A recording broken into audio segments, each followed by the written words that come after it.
Hey, what's going on guys? RVZ Stealth here, and in today's video, this is episode number 5 of my series How to Win More Games in League of Legends, and in this episode, I'm going to be talking about objectives and when and why you should be taking objectives in certain situations.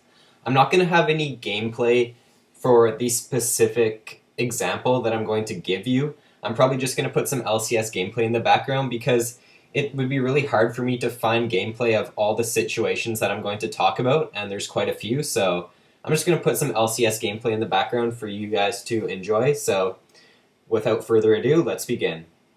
So the first situation when you should be taking an objective is if you kill the bot lane, then you should call your jungler over and take Dragon. This is probably one of the most obvious objectives that you should be doing. But whenever you kill bot lane, you should be heading over to Dragon to take it because it's free money and it's global gold and it's really easy to take if the enemy bot lane is dead. My next example is if you kill the enemy laner, push your tower as hard as you can. As long as you're not on low HP or as long as you can fight the enemy jungler, then you should be pushing your tower whenever possible because getting that global gold and getting objectives is what wins you games, which is what you should always be trying to do. My next example is if there are 3 of the enemy's top or 3 of the enemy's bottom lane, wherever they are, then rather than bringing your whole team up to that top lane, if there's only 1 of your teammates up there and 3 of the enemy team has collapsed on him, you should be trying to take an objective away from them. Try to take mid lane, try to take bottom lane, whichever lane is pushing, because if there's 4 of you on your team and there's only 1 top lane, and there's 3 of the enemy team top lane, that means it's going to be a 4v2 push for you guys, and you'll probably be able to take a tower out of it. So make sure that you're taking advantage of your enemies being out of position, and when they are going off and just being careless of how many people they are sending to a certain lane, then take advantage of that and group with your team and take a tower. Don't try to go up and save your teammate because they're probably going to die before you get there. My next example is when you have the enemy's inhibitor down, then push other lanes. If you haven't got the enemy's tier 2 tower yet from top lane and you've already got bot lane's inhibitor, then try pushing out other lanes and getting all the towers you can from those other lanes instead of continuing to push bottom lane. You should be trying to get as much gold as you can and just pad to your lead. Don't keep trying to push bottom lane if you're not getting anything out of it. Group up, go to other lanes, and try to get other towers and push the other inhibitors down. My next example is don't chase your enemy. Say if you kill 4 of the enemy team in a team fight, don't go chasing after that one last person. You should be trying to get a tower out of it, not chasing your opponent because he's not going to be able to do anything to defend against you, so you shouldn't be trying to chase him down and kill him if you can get objectives out of it. This is one of the biggest things I think I see in low-level play, and players will just try to go for kills and they won't focus on towers. If you get a bunch of kills in a team fight and your whole team is up, make sure you're pushing down towers instead of chasing that one last straggler.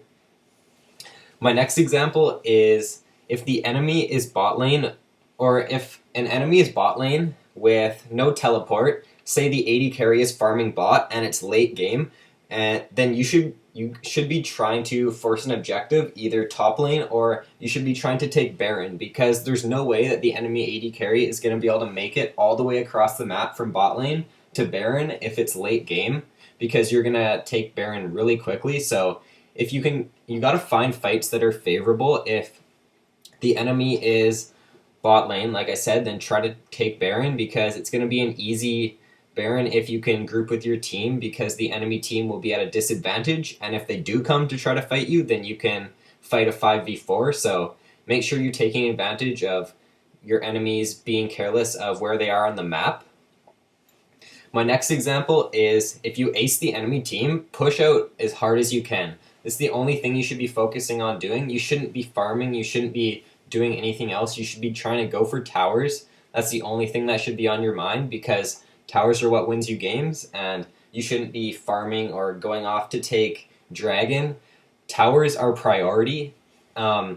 Okay, here's how I like to put priority on objectives.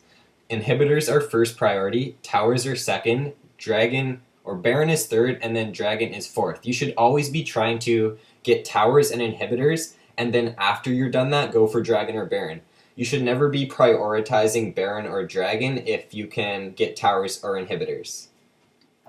My next example is trading towers. If the enemy team is, say, the enemy jungler is bot lane, and you're pushing top lane, then you should be trying to push out top lane tower with your jungler, call your jungler over, and push top lane if the enemy jungler is bot lane, because they're probably going to take the bot lane tower, so you should be trying to trade towers whenever you can. Don't just let the enemy team take free towers. If you're the jungler on your team and you see the enemy jungler bottom lane and there's no way you're going to be able to get bottom lane to defend that tower, then try pushing out another lane. Get something out of the enemy jungler being bottom lane, because you can always find a way to push down a tower or something when you have vision on the enemy jungler. So make sure you're not just giving up free towers without getting anything in return. And last but not least, my final example is going to be, if you have a big lead in your games, then make sure you're forcing objectives. Force down Baron, try to bait your enemies into a Baron fight or a Dragon fight. Make sure that you're trying to take as many objectives as you can, because if the enemy team cannot contest, then you're probably going to be, you're either going to take the objective, you're going to kill them if they come, and you're probably going to win a lot more games if you do that. So make sure you're grouping with your team and just taking objectives if you have a really big lead, because if they do come, then you're going to be able to fight them, and if they don't, you'll just take the free objective. So that is all for the video, guys. If you enjoyed, then be sure to like and subscribe for more League of Legends content, and as always, I will see you in my next video.